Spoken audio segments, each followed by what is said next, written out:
So who are you going to build around at guard, Nick F? I'm going to go with Seth Curry tonight at 7K going up against the Hawks. The Hawks are look, a lot of teams are running ragged right now, but the Hawks especially losing Trae Young and Clint Capella, and now they're on the second leg of a back-to-back. They just got smoked by the Magic last night, and they were the favorite in that game too. And I know Tyrese Maxey is a good option too. He's off the injury report. He's at 6.7K, a little bit cheaper than Seth Curry, but the difference is that Seth Curry's been around, whereas Tyrese Maxey's been out. And Seth Curry's coming off consecutive 40-plus DK fantasy point performances. The Hawks have given up the ninth most DK fantasy points to opposing shooting guards. And again, they're shorthanded, so this is a big matchup for him tonight. Garion, who do you want to build around at guard? I'm just going to keep going back to Jalen Brunson. Things just keep getting worse in Dallas. This is someone who already, when it's just Luka who's out, I always kind of felt like Brunson was basically just Western Conference Fred VanVleet. He just plays all the time and does a little bit of everything, and he tends to bring back value.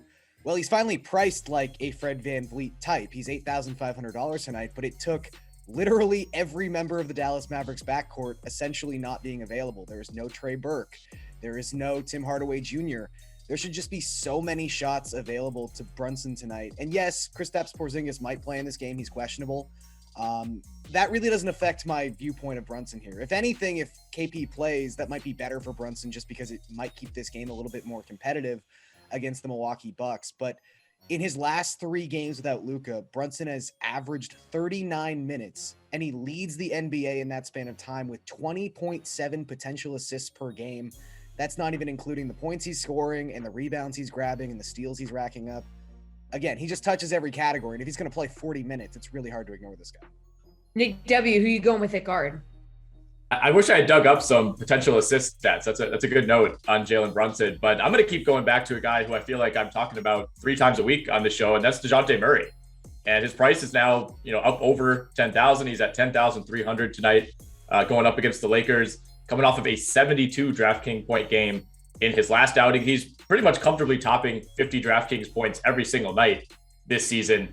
And you look at this matchup, Lakers remain a mess. They've lost 3 straight. They're, guys are in and out every single night.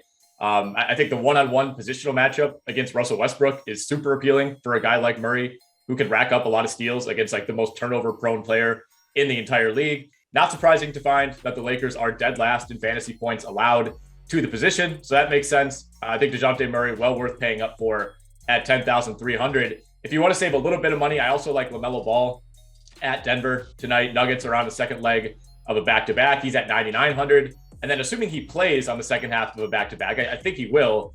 On the other side of that Jalen Brunson matchup, Drew Holiday at 8,300, I think is a really good price for a guy who is essentially their co-number 1 option when Giannis is out of the lineup. He's been fantastic over his last 4 or 5 games.